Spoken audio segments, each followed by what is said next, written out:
Hey, welcome. It's Wednesday afternoon. It's about 1:30. It's a little after 1:30. Today was a relatively technical difficulty free day. Hey, there Uh, we go. I'll take it. It's always good. Yeah, I don't know what we did to make that happen, but it worked today, so that's good. Man, last week was really glitchy. Anyway, welcome to the show. It's the sports show with no name. You know the name of the show, right? By now. Welcome. Oh, there go my graphics again, doing that thing. Anyway, I'm your host, Chad Bryan. I had to say it was a technical difficulty free day. As always, I've Ben Bales with me, and we're going to talk about there's like a run of commercials that are on this Sunday, right? Start at like 6:30, I think so. and in between all the commercials, I guess they're going to play a football game. I don't know anything about that, but Yeah, I only uh, watch it for the commercials. yeah, I mean, we're going to talk about the commercials today mostly. I think we'll talk about that, and we'll try to figure out. I don't know if I can get if I can get some like a.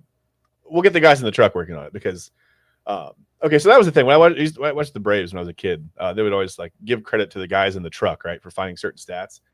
I always thought, like, how cool would it be to just have like guys in the truck everywhere you go, right? Like, you don't Right? ever have to worry about being wrong because you got the guys in the truck out there making sure you know what you're saying. So if we can get the guys in the truck on this, we'll find out who's playing what kind of a football game around the commercials on Sunday. And if we get that information in time, maybe we'll talk about that on the show today. But for now, to kill a little time, we have headlines. Let's get into some headlines. Um, well, one, this kind of stinks. So Cleveland Browns defensive end Myles Garrett has finally requested a trade from the Browns. And I say finally because I don't understand how he's waited this long. Um, boy, I don't know. It's just in his 8 seasons, the Browns they've had some ups and downs. They've had a couple of good teams, right? But overall, I mean, the total body of work isn't great. They're 53-78 since Myles Garrett came here. Um, have one playoff victory, Ben, and you know it pretty well. It was a 48-37 win over the Steelers. Kind of a fluky win, even. The game started out with a bad snap over. It's just, it's just weird right out of the gate for the Steelers, and ended up. I mean, they almost came back and won, right? Like Yeah. they were down 21-0 in that game before you could even blink. It was 21-0. Yeah. And they almost came back. They made that a game. But anyway, yeah, that's the Browns' one playoff win in Myles Garrett's 8 years. Like I said, they're 53-78.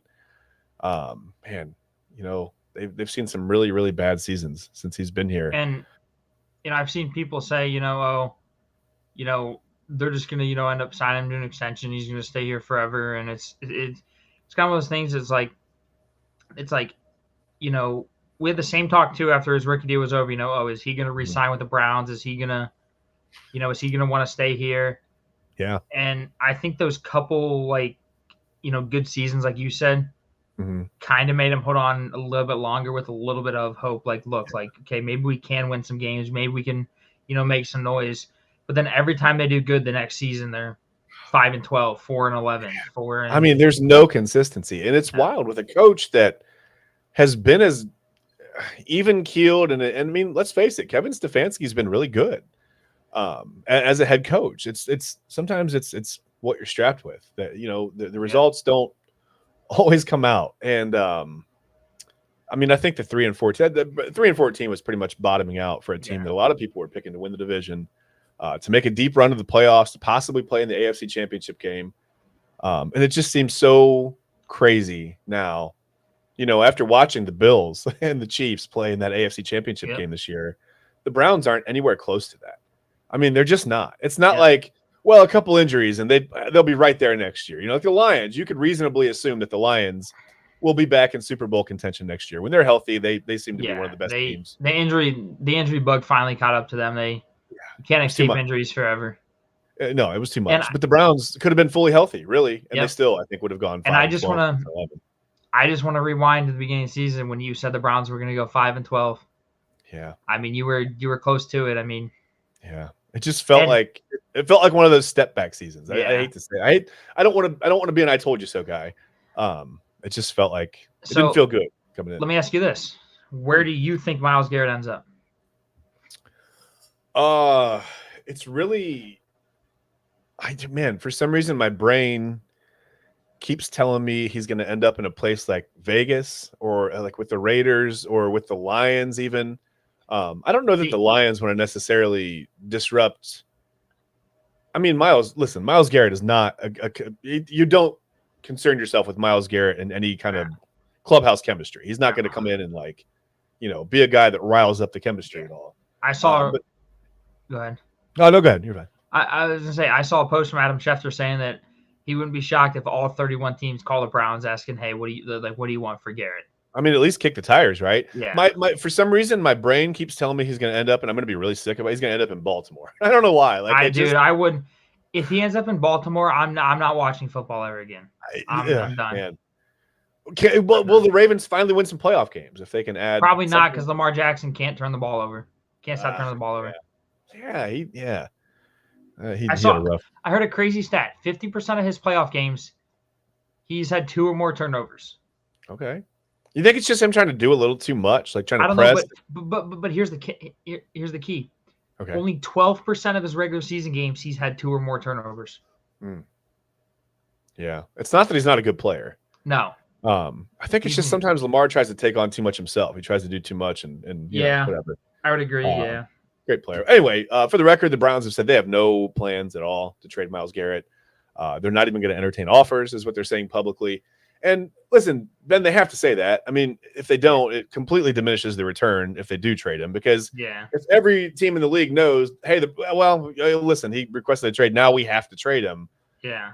You don't get the same return, right? Nope. As if like it sounds like they're prying him out of your cold dead hands. Then they're going to try to maybe offer a little more. We'll see what happens. So what do you think? I mean, do you think this is? I'm gonna give you 3 choices. Do you think this is a contract ploy for Myles Garrett? Do you think this is like a call to arms for ownership and the front office to like, hey man, build something here now, right? Like you're wasting guys' primes now. Build something now. Don't bottom out and wait for Arch Manning or whoever the next quarterback is next year. Find a way to compete now, which I don't know what they're going to do because they're completely strapped cash wise. Or do you think this is legit? Do you think Myles Garrett really wants to leave Cleveland? Or not leave Cleveland, but leave the Browns. Leave the situation that he and the Browns are in together, I should say. I think he loves Cleveland. I do think he legitimately wants out because Joe Batonio said the same thing. Like Joe Batonio said, my decision on retirement will come depending on if I think we can win next year or not. Yeah. And then, a couple days later, Myles Garrett, requested trade. Yeah. And so now I wouldn't be shocked in the next couple of days if we see Joe Batonio saying that he's retired from football. And one thing I do want to address this. People say about Myles Garrett, why wouldn't he just do this internally? I mean, why wouldn't he go to the front office and keep this quiet? Well, I'm sure he did. I'm sure this started out as an internal discussion.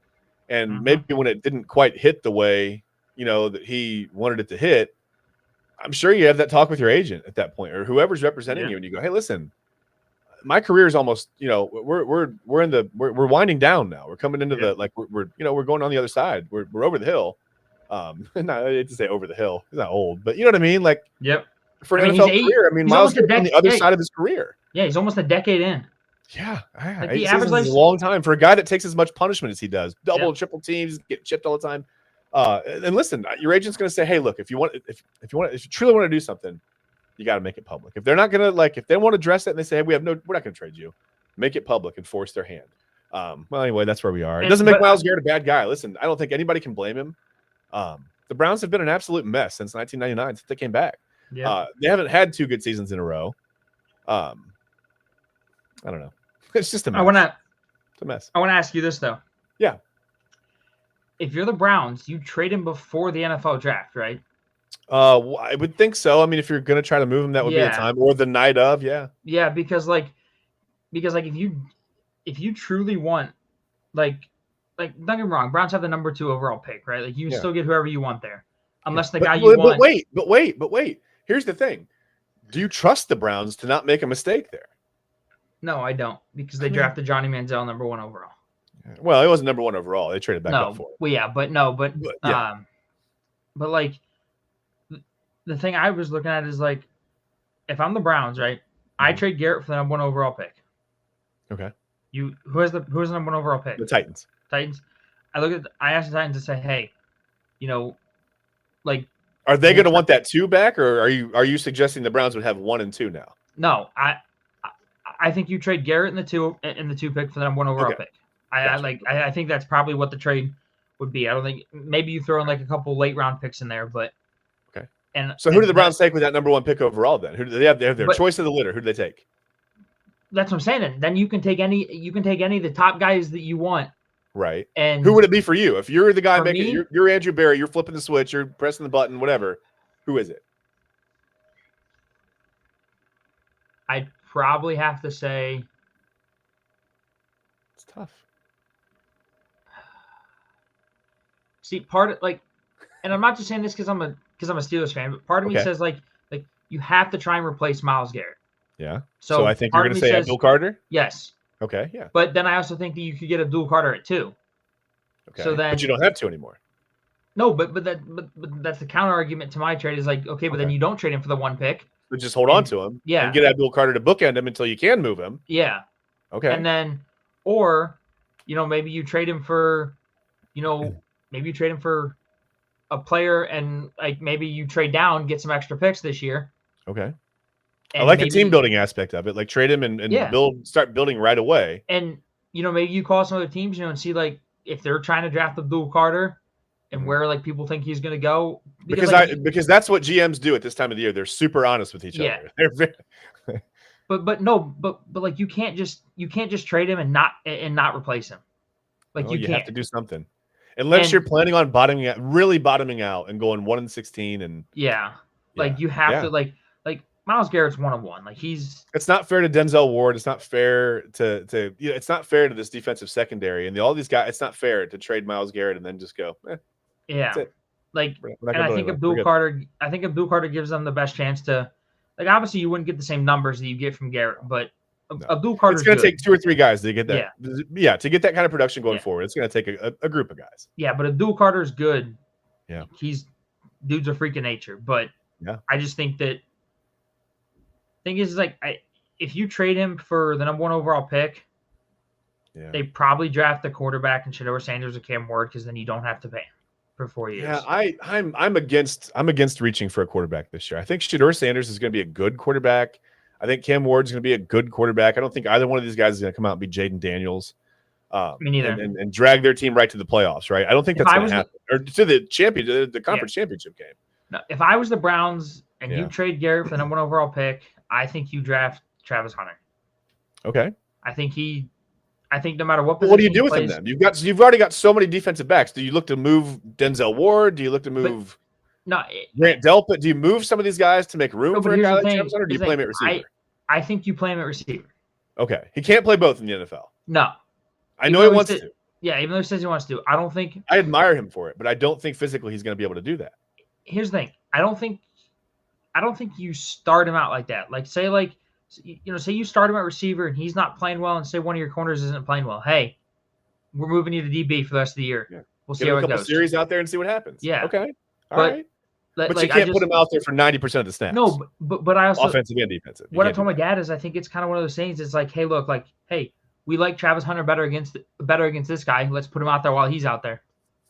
Yeah. Kind of use him as like a matchup piece.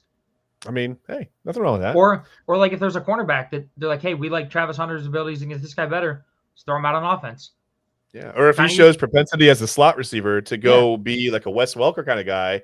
Yeah. And just always be around the ball, right? And just always be making play. Then you do that with him. I don't know. It's good that he's versatile. I mean, I think it's excellent that he's versatile. I just don't see the Browns being able to use him right now. Me neither. I don't think Travis Hunter. I think it's Abdul Carter, or I think it's an offensive lineman. I think it 1 or 2 overall, wherever they end up. I don't want to see Myles Garrett go, but I really like. You know how bad Browns be happy for him if he gets into a better situation. Yeah, you know how bad Browns fans are going to riot if they draft an offensive tackle. Yeah. I know. But hey, it's not the big, exciting, sexy pick, but it works. Right? Like if you get a Joe Thomas type of guy. Like look at Penei Sewell in Detroit. That dude's a dog. Absolutely. No, but it's just tough because you don't see generational type players like this request a trade that often. It's tough. Especially in their primes. Yeah. Like you don't see many guys do this, and it's crazy. It's crazy. I saw somebody say it'd be like if TJ Watt came out tomorrow and was like, "Hey, I want to trade from Pittsburgh," you'd be like, "How about we just flip flop?" But well, yeah, but the perception on TJ Watt is that he kind of disappeared down the stretch for the Steelers a He little bit. did. I mean, He did, but he was also playing. I don't know if you saw the report though. He's also playing with like 4 injuries. yeah. He had a broken thumb. He had a high ankle sprain. He had bruised ribs. He had The high ankle sprain is what did it. I mean, yeah. with a guy like that, I mean, it's his maneuverability. He's very mobile, And it for a was on the defensive one. player. And yeah, It was on his inside leg too, the one that he puts all the pressure on. When he's going around the guy. yeah. So Yeah. he.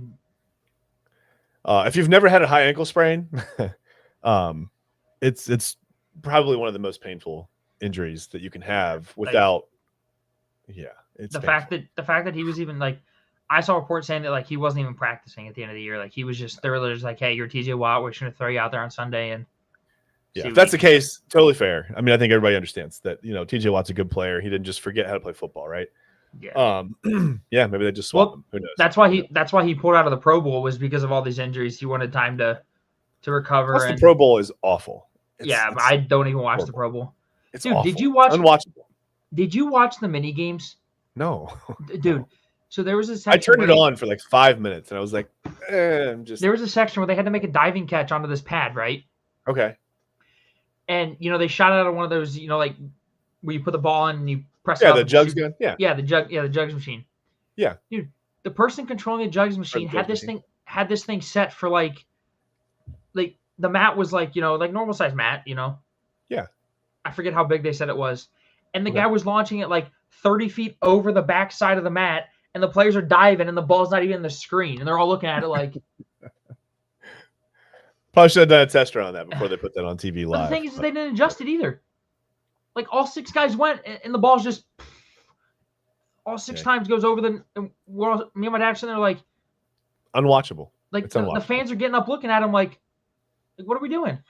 Yeah. Well, anyway, we'll see if Myles Garrett gets traded. I don't know. I mean, I don't want him to go, but we'll see. Speaking of trades, the NBA got wild over the weekend. I couldn't believe it.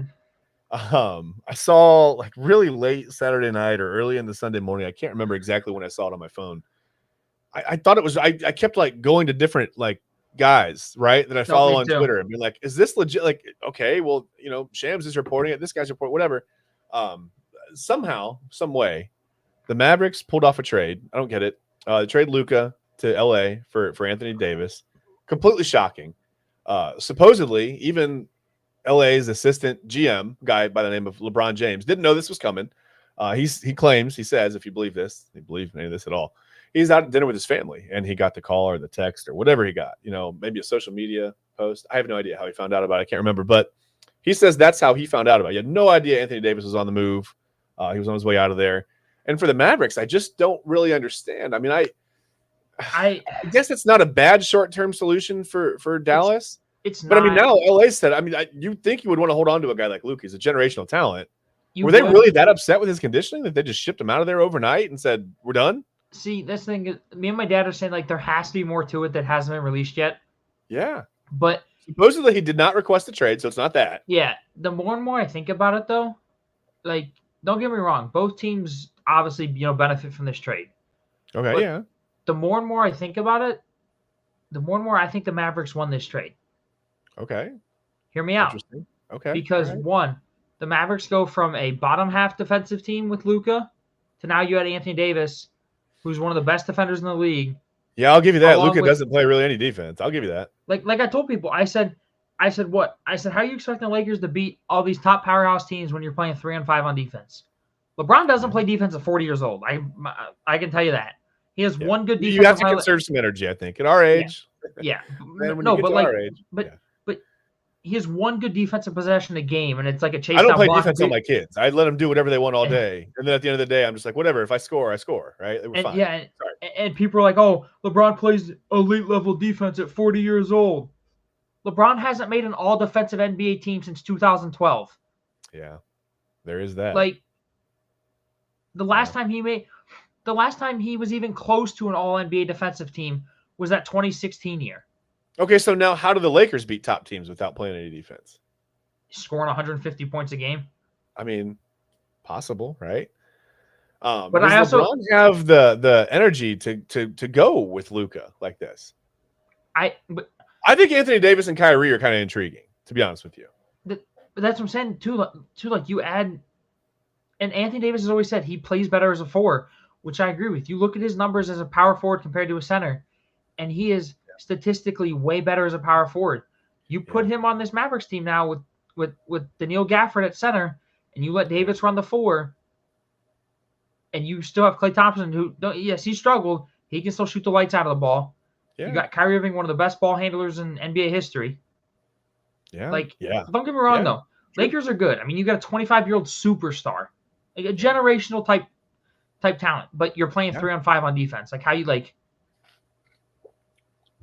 I don't know. Like if the Lakers play the Cavs, right? Yeah. Like who's guarding Donovan Mitchell? Who's guarding Darius Garland? Who's guarding Evan Mobley? Who's guarding? Well, Jared if the Allen? Cavs play like they did last night, I keep hearing on social media that they'll just guard themselves because now at 40-10, Ben, at 40-10, people are writing the Cavs off. They're done. They can't. Yeah, they suck. They need to trade everybody. Break the team up, right? Garbage. Draft picks at this point, right? Get them out of here. 40-10, terrible. No, but terrible. I definitely think there's more to the Luka trade that we don't know about. For sure. Because I agree with that. Like you said, if it's just because of his conditioning was bad, like, you can't tell me that the Mavericks can't afford to pay for him to get better conditioning. Like come on. Well, but you can't force a guy to do it, right? Like you can't. That is true, yeah. You can't roll him out there and throw him on the treadmill and just watch him roll. Log rolls in the treadmill. I mean, he's got to do it. Like my dad said too. Like with how much LeBron takes care of his body. Yeah.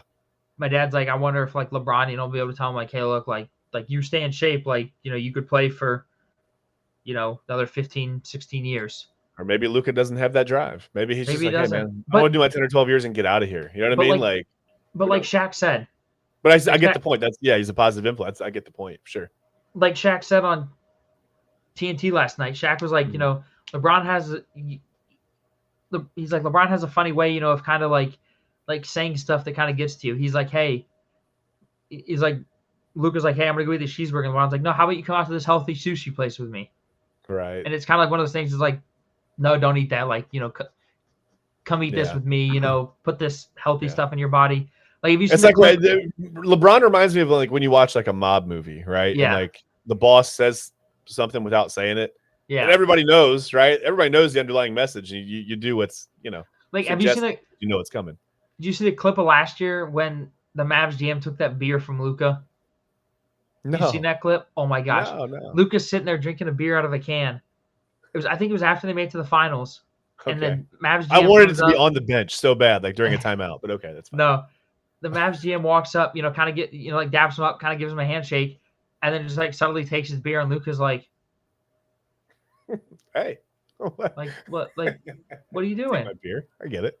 But here's the thing: like, if he I've heard rumors too that he's gone up to like 270 pounds.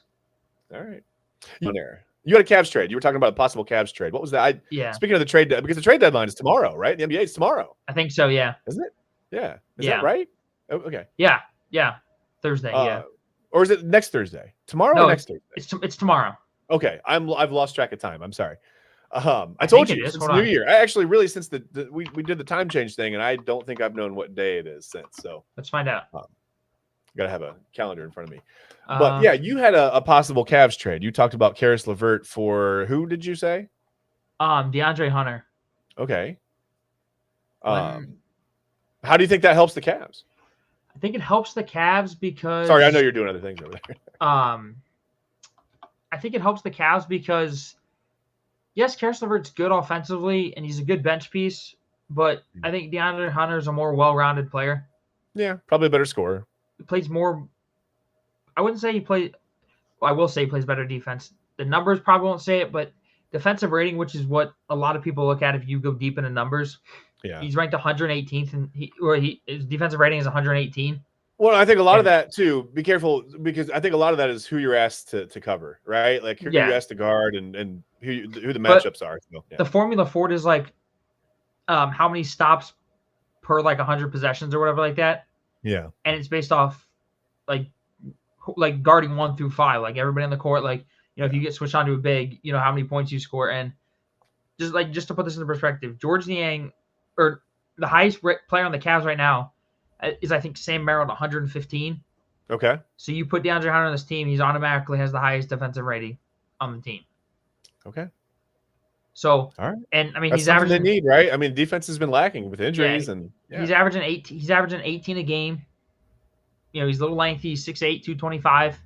yeah. And we talked about it before the show. That number probably goes down a little bit here, the scoring number, but that's okay. That's probably. fine. But you know, all you need him to do is just hit his open shots. I mean, he's going to Just get be open efficient. looks. Yeah, you don't have to score 20 a night. Score 12 to 15, but do it in 3 to 4 shots, right? Yeah. 5 shots, whatever. I get it. Yeah. And I think okay. I think that helps the Cavs. The one that I've seen that I don't think helps the Cavs is Cam Johnson. Okay. Because why do you not like that trade? He's one of those guys that, you know, he's very, very streaky. He's either super, super hot or he's ice cold. Couldn't hit the broadside of a barn door. Yeah. But when he's hot, and can make anything. But you don't want him to get cold during a playoff series. No. And I think that's the thing with DeAndre Hunter too, is like, you know, you can say like, look, like, hey, we need a bucket. You know, Donovan can't get one, Darius can't get one. The rare occasions they can't, like, hey, we need a bucket, go get us one. Yeah, it's good to have a couple of guys that maybe they don't give you 25 or 30 a night, but they give you consistent, efficient buckets when you need them, when they get the chance. Yeah. It's like Jared Allen. Like, you know, Jared Allen is going to go out there every night and give you 14 and 10. Yeah. And I'm perfectly okay with that. That's fine. Yeah. Like defense, 14 and 10, and we're good. Yeah. And like, I was looking at DeAndre Hunter's numbers. He does have to defend the wing better, right? They have to defend the wing better. And that's the thing too. And the Cavs switch a lot too. Like, I don't know if you watched that Celtics game at all. Did you watch it at all? Not at all. No. I didn't see the game last night. No. So in the second half, the Celtics abused the Cavs switching every single screen. Yeah. The guy would bring the ball up, Porzingis would set the screen and get Garland switched onto him, and then just pull it from midi every single time. That's 7'3" against 6'1". You can't stop that. If the Cavs are going to switch every single screen with a big man that big, you need a wing player that you can put onto Porzingis. Yeah. You're defending the pick and roll with George Niang and Darius Garland. I'm sorry, I love both of them. Yeah, but that's where the 6'8" comes in handy, right? Like, you're asking to get cooked. Yeah, that's not going to happen. Listen, if you play the Celtics in the playoffs and try to defend them that way, that's probably a 5-game series again, right? Oh, for sure, yes. Yeah, but you guys are talented, but when you can't stop a team from scoring, you can't win the basketball. But I also think the Cavs also didn't have a great, like, why you, like, I get it's who's defending the ball, but why do you keep putting Garland on the ball if he's just going to keep getting set into a pick and roll, into a pick and get switched on to Kristaps Porzingis? Like Evan Mobley standing in the corner guarding Al Horford. Yeah. Like, you can't tell me that Darius Garland can't go over there and guard Al Horford, and you can put Mobley in the pick and roll to guard a 7'3" Porzingis. Right. I think when they get healthy, they'll have some more defensive clarity. Oh, for sure. But yeah, I'm looking forward to see what they do. If they just stand pat at the deadline, or if they go get some people. I don't know. We'll see. We'll see. I'll say this. Okay. I think if the Cavs still had the best record in the league and looked unbeatable like they did earlier in the year, I don't think you make any changes. Okay. But fair. You lost twice to the Rockets. Yeah. Because you couldn't play defense. Yeah. You lost once to the Thunder because they locked up Garland and Mitchell, and you couldn't shoot. Yeah. And then again last night, you lost to the Celtics. One, because you couldn't play defense early in the game against Porzingis. And again, Garland and Mitchell weren't particularly hot. Yeah. So if you add a third guy that's a consistent scorer in there. Yeah. So what you're telling me is they need better defense out of that 8 or 9 man rotation, because that's what we're probably going to see in the playoffs. Yes. And more efficient scoring. Not necessarily volume scoring, just efficient scoring. Yeah, it's like that's fair. It's kind of like Sam Merrill against the Mavericks, before it turned into a blowout. He came in the game and he hit 4 threes in 5 minutes. That game turned into a blowout pretty quickly, by the way. Yeah. No, but I mean, he it was came in 800 to 14 at the end of the first quarter. He came in and it was 3-3-3-3, and then they subbed him out. He had 12 points in 3 minutes, and you're like, "Yeah, where the heck did that come from?" Can you do that against a team with a pulse that isn't reeling from the most shocking trade in NBA history? That's the question. I think you in the playoffs. I think you can, because the Cavs were getting open shots that just looked like they were nervous. Yeah. Yeah. Like maybe you knew the defense wasn't going to be there, so you had to hit the open shots. Yeah. Hands are a little shaky. All right, well, hey, let's move on, because like I said, we found some information. The guys in the truck came through for us. I found out, listen, let's scrap the whole commercial talk, okay? Because I found out there's actually the game is what's important. I found that out. Wait, Did it you is? know? I didn't know. It's something called Super Bowl LIX. LIX? Super Bowl LIX? No, that's not it. Sorry, Super Bowl 50. Those are Roman numerals. Super Bowl 59. Those are Roman numerals. Sorry about that. Anyway, Super Bowl 59 this weekend. Chiefs and Eagles, man. There's a lot to unpack. ELGLES. Yeah, let's just start Eagles. random. We'll just random. We'll name random letters, and we'll make that the Eagles. That's fine. We can chant anything we want. That still blows my mind. But Philadelphia's been through some things. I'm not going to take any more shots at the Philadelphia mayor. They've been through some things over the last week or so. So I don't want to do that anymore. But we want to talk about the prop bets first off, because I don't want to talk about the game yet. I want to talk about things like the length of the national anthem. Okay, how many times and for how long they showed Taylor Swift. I want to talk about the color of the Gatorade, because listen, here are things that we know. Okay, let's talk Super Bowl 59. We know it's in New Orleans. Okay. Wait, it is. It is. I thought it was in Cleveland. We showed the picture on the show last week. Remember, it was all red. The Chiefs are going to win.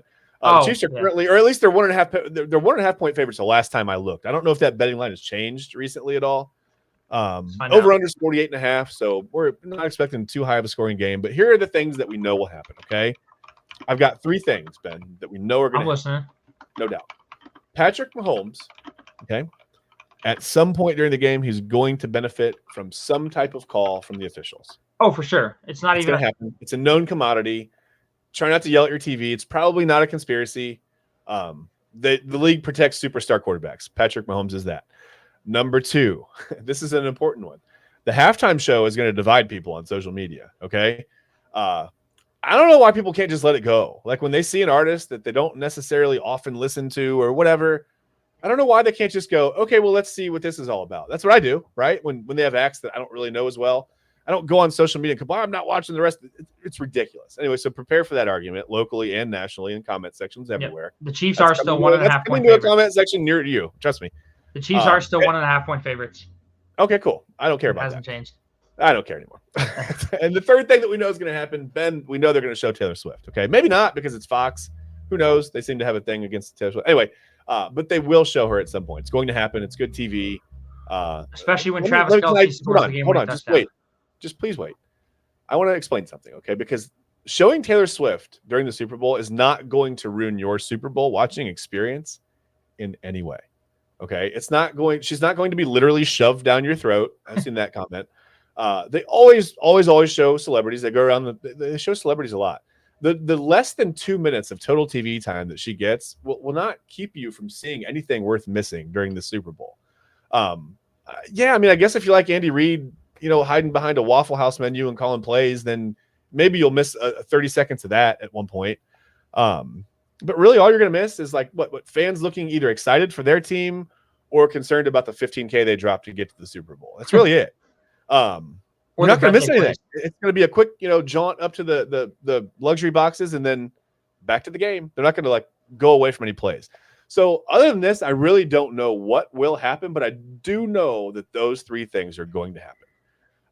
As for the game, I feel like you had a point you wanted to make there, and I kind of cut you off. I didn't mean to do that. I ran over you, but go ahead. No, you're good. I was going to say, do you see the question a reporter asked Mahomes the other day during media day?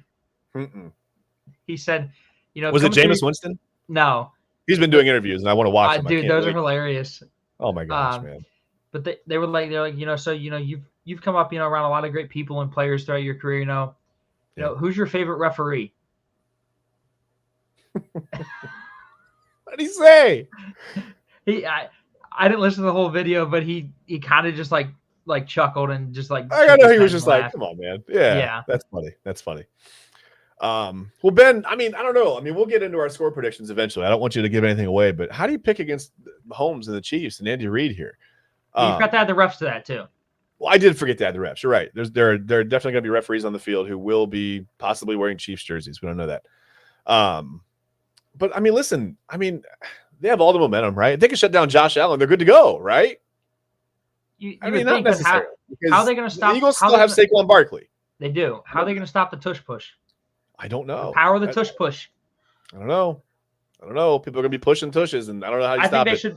I think they should ban the tush push. I don't think. I think it's They've an talked illegal about move. banning the tush push. It almost went the way of the hip drop tackle, but it's still here. No, So I don't know. I like I said. Why do you not like the tush push? Do you not like it because No, it works for teams I that was you being don't like? sarcastic. I was being sarcastic. I know. That's why. Yeah, that's why I said it that way. But I mean, Chad, you know my take on this. All I'm saying is, NFL is rigged. That's all I'm saying.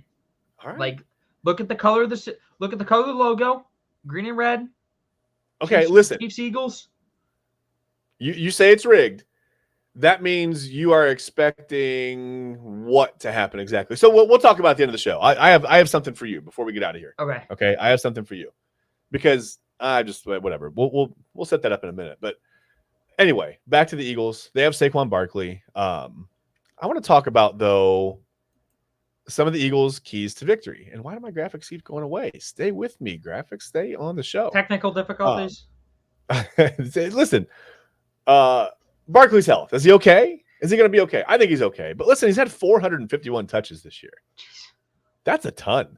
Yeah. They've been ultra productive. Don't get me wrong. He's got over 2,700 yards from scrimmage. He's scored 20 touchdowns. It's not that he hasn't been productive. It's just that's a heck of a load to put on a guy, right? On one guy. Does he really have it in him, just to be the focus in one last game when it's really all on the line? We'll have to see that.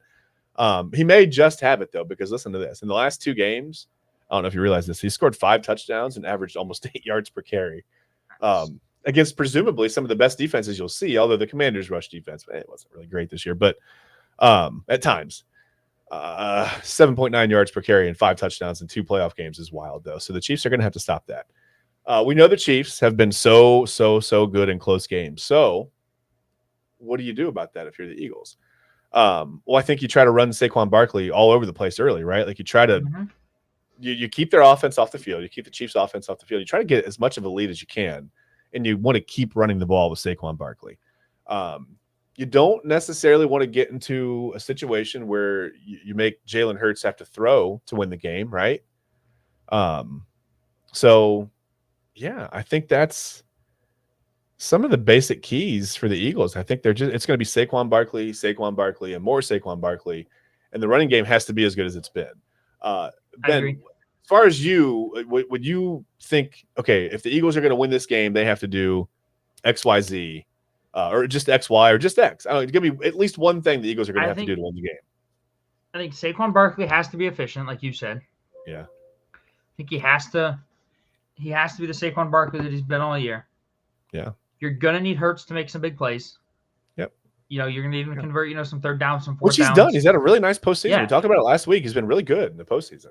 And the defense is going to have to get some stops on Patrick Mahomes. Yes. You can't, even though the Chiefs aren't great this year, you're not going to win a shootout against Patrick Mahomes. No. There's not many. Not. They're too good at the RPO game. Honestly, Yeah. They're just too good at taking what the defense gives them. Yeah, there's not many quarterbacks in NFL history that I would take to win a shootout against Patrick Mahomes.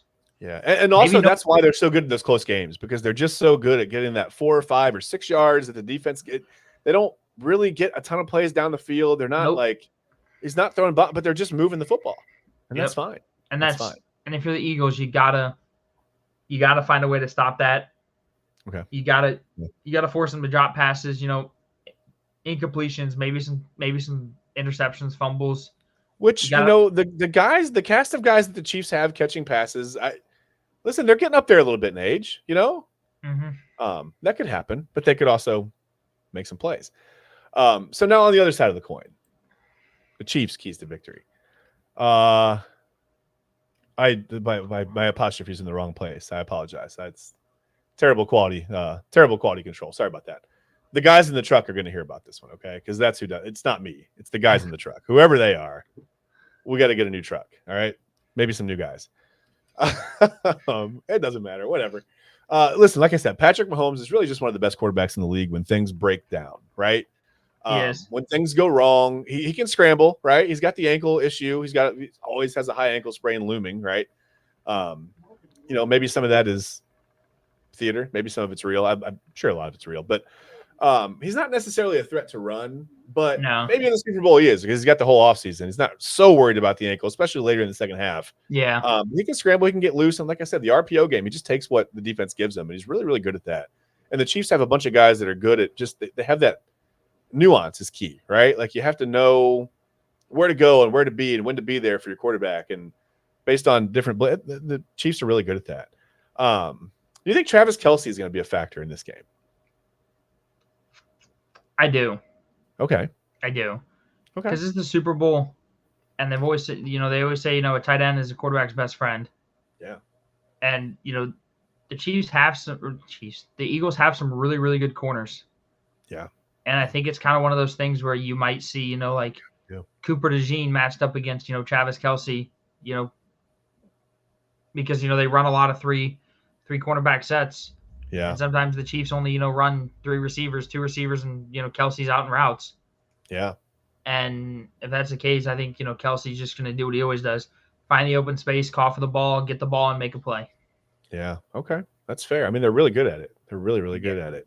And then you got Xavier Worthy, who just burns by people. Hey, see you later. Goodbye. Yeah. Yeah. He's. I saw that one of the prop bets was were anytime touchdown scorers, and I think he's a pretty good bet to score at some point in this game. Yeah, but I would say so. Yeah, I think it's a good bet. I wouldn't necessarily bet. The more I don't bet anything. I mean, I figuratively bet. I might buy a couple Super Bowl squares, but I'm not putting down bets. I'm calling it now. Saquon Barkley, 400 yards rushing, and Jalen Hurts is going to have 4 touchdowns. Okay. All right, take it easy. But wait, hold on. Steal all his touchdowns. Because maybe you're not wrong. Listen, the Chiefs' run defense has actually been in a little bit of a backslide lately. Okay, for the regular season, they only allowed almost 106.7 yards per game. I think is what it was on the ground. Over the last 3 games, they're up over 150 yards per game rushing. Yeah, they've given up. That's not good going into the game, going into any game against the Eagles, let alone a Super Bowl. Because if you can control the clock, you got a real shot. Oh yeah, absolutely. If you can keep Kansas City's offense off the field, not that they're like a high-scoring, explosive, score in 3 plays kind of but they're just so efficient that it's like when they get the ball, you expect them to score. I think it's kind of one of those. Forget what game it was for Pittsburgh, but it was one of those things where we had 1 drive in the entire second half. Yeah. Not per quarter. We had 1 drive the entire second half. Yeah. It's because they hold on to the ball and they get these these drives where they average 3.345 yards per play, and they just get enough for the first down every, whatever. Another thing the Chiefs have to do, I think they have to be good. I think this is true for both teams really, but I think they have to be successful early on. Right on first down and second down, they have to. Yeah, they can't put themselves in a lot of 3rd and 8, 3rd and 9, 3rd and 10s against the Eagles. Can't get behind the sticks. No, I mean I know that's a thing in football, period. In every game, but I think especially for the Chiefs in this one, I think they've got to, because I do think the Eagles are going to find some success running the ball. But before we get into predictions, go ahead. Oh no, I was just going to say I think the Eagles find some success not only running the ball with Saquon. But I think you could see some, read options with Hurts and, some RPOs and. Now's the time, kind of right? Stuff. You got to be creative. I mean, do something, right? You got to take some chances. Got to throw everything out. Let me ask you this: who wins the MVP? I have your top 4 guys. You're missing somebody. I'm not missing anybody. I have my top 4 guys. What's that? Who am I missing? The referees. Oh, I forgot the referees. My gosh. Well, maybe they try to stay invisible in an impartial part of the game. Can't hide from me. I'm watching. Pick one of these 4 guys or pick somebody else. I don't care who you pick. Don't say the referees. Who is going to be the MVP of this game? But don't tell me that yet, because that might tell us who you are going to pick for your winner. My MVP is on that screen right there. Mine probably is too. He is holding a football. I don't know yet. See what I did there? Yeah, he's definitely holding a football. Part of me wants to say, obviously, Well, don't tell me yet. Let's do this. Let's do the score prediction. All I'll say is one of my guys that I want to win MVP is not on that. It's not on the screen. Okay. All right. Who is it? Devontae Smith. I think. Okay. I think you're going to say Kareem Hunt. I don't know. No. Because I know you're a big Browns fan. No. All right. I think Kareem Hunt or AJ Brown could. Yeah, I think either one of them could have a really big game. Yeah, I mean, for sure. I just put the top 4 guys on because, I mean, and Xavier Worthy has an outside shot at being that as well. You see the post on Twitter? It was like who's going to bet on the Eagles long snapper who's plus 750,000 to win Super Bowl MVP? Hey man, I'll put $1 on it. Right? Could you imagine? Could you you imagine he has like 4 forced fumbles, 4 touchdowns, like What if he scoops did? and scores? What if he did? He snaps a ball to himself and punts. And anyway, Dude. Hey, you never know. Let's give the long snappers love, man. Let's not forget about the long snappers. I respect long snappers. Love the long snappers. They're a key part of football. Exactly, Part man. of football. Exactly. We're not just saying that so my cousin Nate comes back on the show. We love long snappers. You give me tell me your winner, tell me your score, and tell me how they get it done. I'm gonna say, I want the Eagles, but I'm gonna say Chiefs 27-26. There's gonna be a phantom holding call again that goes against the Eagles. So the Chiefs don't cover the spread. Okay. No, and the Chiefs are gonna score, like a last minute touchdown because of a phantom holding call that miraculously just flag gets thrown out of nowhere. Okay. Kind of like the Bills game. I don't know if you saw that or not. There was a play when the Chiefs didn't get they got a first down. They're like, hold on now, there's a flag down. And all of a sudden they picked it up once the Chiefs got the first down. And you're like, yeah. Oh, we don't need to. Yeah, we don't need to. It's okay. No. They got it. It's rigged. It's rigged. It's fine. All right. So 27-26 Chiefs, you said. Yeah, I think the Chiefs three-peat. Okay. I'm going to give you I'm doing this. I'm going to give you stats and scores. How about that? Okay. I think the Eagles play well in this one. Like I said, I think they find some success early on in the running game. Not enough to necessarily build a big lead against the Chiefs, and that's going to amount to trouble, right? Because the Chiefs are really good in close games. We know that. But I think Saquon Barkley runs for about 132, 135 yards, scores a couple of touchdowns. I think Hurts is going to play okay. I mean, I don't think they really want him to attempt more than – I mean, they're probably okay with him throwing between 18 and 25 passes, right? He doesn't have to be Superman. He doesn't have to be they don't want him to throw 50 times. They don't want that to happen. That's not what they want. If Jalen Hurts throws the ball 50 times, they're probably down 2 scores or more. and have to do it out in the You're probably looking at like the Brown Steelers game from 2020. Yeah, most likely. Yeah. 48-37, something like that. Yeah. The Chiefs, I think, are going to be really good in the short passing game again. I think you'll see Mahomes again be mobile enough, accurate enough to, the RPO game is like really almost second to none in the NFL, I think. I just watched them. It seems like they just always get exactly what they need, including the calls from the referees. I'll give it to you. But I think Mahomes finishes like 21 of 31 for 238 yards, a couple touchdowns. I think he will throw a pick.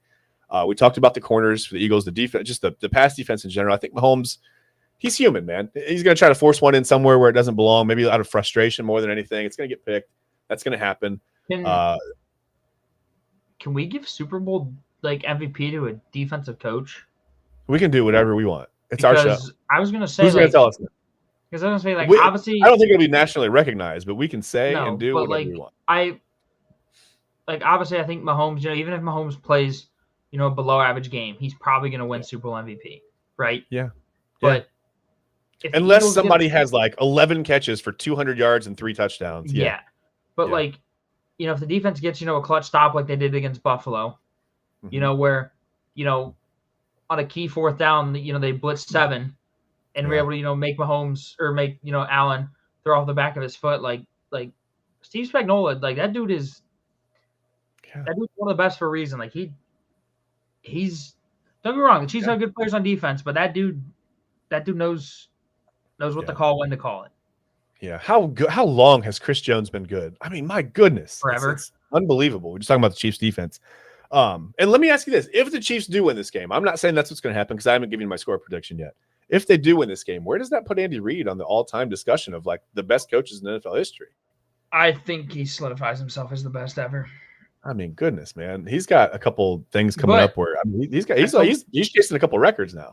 I asked my dad though, is this situation like Brady and Belichick?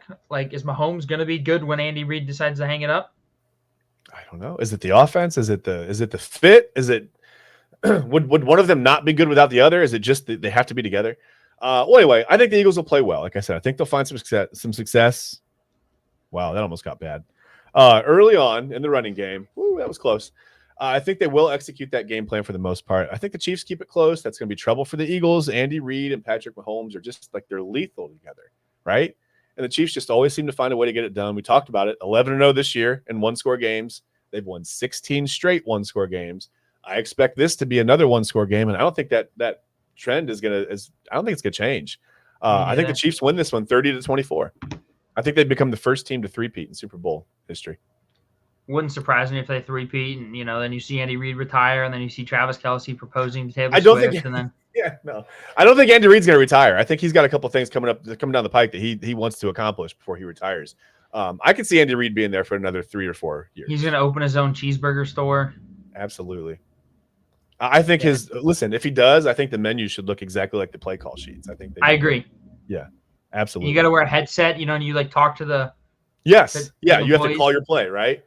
And there have to be audibles, right? Like the server comes out, listen, we're out of fries, right? You have 15 seconds before the play clock. Like, figure it out. Tots, go. Tots, let's go. Omaha. Dude, something. Could you imagine how fun that would be? Oh, that'd be awesome. Like that'd be so fun. Whole quarterback themed restaurant. Listen, let's not give this away. Why'd we give that away free on YouTube? Don't watch this part. Don't listen to that last part. Skip it. Andy Reid, if you're watching, skip that. Yes. Skip that. Please skip that. That's copyrighted information. It will be by the time we get out of here. I gotta get the guys in the truck on this. Anyway, dude, that would be that actually would be really cool though. Could you imagine? Cool. Hey, we're out of fries. You got 10 seconds. Delay a game. You don't get anything. You just get a burger now. Like penalty, right? Like they throw a flag. Delay a game. You lose one side, right? That's hilarious. 15 yards and loss of side. No, dude, I saw. You have to move to a different table. You go 15 yards that way. I saw a meme and it was like something's like Travis Kelce's about to score a touchdown. And you're about to hear like Romeo and Juliet play, and it says the part that says, I knelt to the ground, pulled out a ring, and said, and it's gonna be Travis Kelce says, "Will you marry me?" Right. I was like, dude, that's funny. That is funny, man. And I know what you're talking about because I have a daughter, and I hear a lot of Taylor Swift around my house, so I know exactly what you're referring to. Anyway, 30-24, Chiefs win Super Bowl LIX. LIX? No, Super Bowl 59. Super Bowl 59. Playoffs. Chiefs win it. I do think they win it. And listen. Before we get out of here, because we're going to get out of here, I cannot believe it's almost been an hour already. Man, time flies. But anyway, here is your weekly reminder that one day, Ben, after the Super Bowl, you know what happens, right? The NFL's rigged. Stop it. Listen, okay. This is the thing I was going to talk about. I was going to say pitchers and catchers report, you goofball. But listen, okay. If the Eagles win this thing and they prove and they just shatter the whole, I don't know, the what am I looking for here? The image that the NFL is rigged toward the Chiefs. I think you should have to wear tinfoil on your head next week. I think you have to wear a tinfoil hat if the Eagles win. Maybe. Yeah, we'll see. We'll see. I think you should. If it'll fit my big head. What's that? If it'll fit my big head. Well, that's just get a couple rolls of foil. You'll be fine. Anyway, like I said, weekly reminder that the day after the Super Bowl, there's only one day we have to worry about with there's no baseball. Like, I know we're not watching it and there's not meaningful games on February 10th, but I will know in my brain that those pitchers and catchers are, reporting and most likely playing golf, but whatever, they're there. I don't care. We're getting there. We're getting there. We're inching close. Funny story about spring training. I don't know if you saw I think I sent it to you or not. I don't know. It was Carlos Carrasco. He was talking about his rookie year down in spring training. Okay. He said all he ate for food was Domino's pizza because it's all he knew how to order. I remember you telling me this once. He said he ordered it so much that Domino's gave him a month of free pizza because he was their best customer during his rookie year down there. That's all. Listen, he said because I easily order enough Giannino's to get that deal. So Giannino's, if you're watching, let's get on the free pizza for a month deal. That's like 5 times for my family. He said it was easy to just go on his phone and just because he'd have to talk to anybody because he, at that time he couldn't speak English. Right. He said so he could just go onto his phone and just click what he wanted and order it to his place down there. That's amazing. Is there a better dude than Carlos Carrasco, by the way? I don't know. Did you see he signed with the Yankees minor league? I saw that. For what it's worth, man, I hope he makes it out of there, and I hope he wins a meaningful playoff game or something for them. Yeah, me too. I love Cookie, man. Cookie's that dude. That's it. That's all I got for you. Super Bowl 59 is this weekend. Kicks off 6:30 Sunday in New Orleans. You can still watch the commercials if you want. We just didn't talk about them anymore because we found out there was actually an important game between the commercials. I didn't know that. Dang it. But apparently they're doing something different this year. So. All I'm saying is commercials haven't been good the last 6 years. They really haven't. There've been a couple that I've I've chuckled at or I've been like, it was good. But yeah, for the most part, I think it's they've started to outkick their coverage a little bit, right? I think there's like too much expected out of the commercials. For I think sure. maybe we need to have a year or two where we just like don't do the big See, mega commercial thing, and then maybe it'll seem fresh again. not even that. Like I told my dad, I said, all the good commercials now for football come out during the football season. Like the Yep. Uber Eats one with Matthew McConaughey and Chris McCaffrey, Yep. where they're talking about how football is just a whole plot to get you to buy more food. That's Yep. a perfect Super Bowl commercial for Uber Or they Eats. show them anyway. Yeah. The whole weekend leading up, you can find them on social media. There's no Yeah. suspense anymore. Like, you know what the Budweiser commercial surprise is going to be. You know, like what Doritos are going to do. You know what Pepsi's going to do. You know what, whoever. I mean, you know what these companies are going to do now. It's like, let's save this for next week. Next week, me and you both come up with 3 of our favorite Super Bowl commercials. Okay, I like that. We'll talk about that on next week's show. And they can be this year's can be included. If there's a really good commercial this year, it can be included. We'll talk let's try to come up with 1 from this year and 2 from the past. How about that? I'm down with that. I'm down with that. Yeah. Okay, cool. Let's do that. So next week on the show, 1 current favorite Super Bowl commercial of Ben's and mine, 2 classic commercials. If the Eagles win, look for Ben to possibly be wearing a whole roll of foil on his head. I don't know how much it's going to take to cover that giant brain of his. You're smart, man. What are you going to do? Hey, it is what it is. And I guess that's it. We'll talk about, like I said, we'll give that first report of pitchers and catchers, and we'll find out, I don't know where Garrett Cole is on his golf game or something. Oh, like at 86 or something. We don't know. One last thing before we leave. If anybody out there plays MLB The Show, I don't know if you saw, high school and college is coming to MLB The Show this year. Metal bats for Road to the Show, high school, college. I'm excited. I'm stoked for that. Yes, and I am planning on doing what I did last year with MLB The Show 24. I inadvertently just waited, and one day, one month it was free on PSN, and I was like, oh my God, I'm definitely downloading that. So I'm going to hold off as much as I can and hope it's the free game again this year because that's fun. Since I got my PS5, Ben, I think I've only bought like 3 games. Every game that I have in my library for PS5 has been a free like game of the month. Hey, there's nothing wrong with that. No, it's awesome. Nothing wrong with that. I've got some games I would never, ever buy. Ever. I would never buy these games, but I've got them there if I ever want to play them. I never have time. I like to consider myself a gamer, but it's just like something I like to do. It's not something I actually get to do that much. Yeah. But whatever. Anyway, yeah, we can talk about that. Well, we got to talk about, but we haven't really talked much about video games, but we're going to have some opportunities here coming up after the Super Bowl where there's not going to be. Might have a special guest on next week too. Maybe. Hey, yeah. Just keep an eye out for a special guest. Don't want to say who. But yeah, keep an eye out for a special guest to help us break down what happened in the Super Bowl. We'll talk about maybe the NBA trade deadline. We'll talk about some things that happened there and talk about maybe who teams are to keep an eye on going forward. Because our special guests, big football and basketball fans. So we'll get into that next week. And maybe we'll come up with like an evergreen topic. You know what I mean? Maybe we'll come up with, like, we talked about the Super Bowl commercials. That's one. And by the way, if our special guest is going to be on, you got to give him the heads up. He's got to come with 2 or 3 Super Bowl commercials too, man. I will. I will. He doesn't have to wear the tinfoil hat, though. He's okay. Okay. That's it for this week. Guys, enjoy the Super Bowl. Enjoy the commercials. Enjoy whatever food you like to eat. We can talk about that. I wanted to get into like some of my favorite foods during the Super Bowl, but we can always do that next week too. Yeah, we can talk about things that we. Maybe we can do like commercials, favorite foods. Yeah. Stuff like that. Maybe like if you have like a certain ritual, like, and again, this is where we want you guys to comment on the show. Comment on on my YouTube channel. Comment on Facebook if you see it. If you see the post on Facebook, let us know what you like to eat during the Super Bowl. If you have like a ritual that you like, it's kind of a holiday, man. It's a big thing. I'm surprised we don't have that next Monday off just for productivity purposes in America, because it's got to be like one of the most used personal days, right? I would think. Anyway, that and March Madness, but yeah, we'll get into that stuff in a couple months too, or in a little bit too. Not in a couple months, here in a month. Boiler up, baby. Hey, boiler up. Maybe a little. I don't want to talk about that again. Maybe I will pick another 1 seed to go to the Final Four that will lose to a 16 this year. You never know. Keep an eye on that. But again, we appreciate you watching. It's a sports show with no name. I accidentally minimized my whole screen. Didn't mean to do that. And also, like I said, tell us who you think will win Super Bowl 59. Comment, please let us know. I mean, just interact with us, man. We're here. We want to engage with you. We want to get the comment section going and have some good discussions. And, Ben will try not to yell at anybody on there. Again, thank you for watching the Sports Show with No Name. We'll see you next week. Enjoy the Super Bowl. One more. Go Elgses.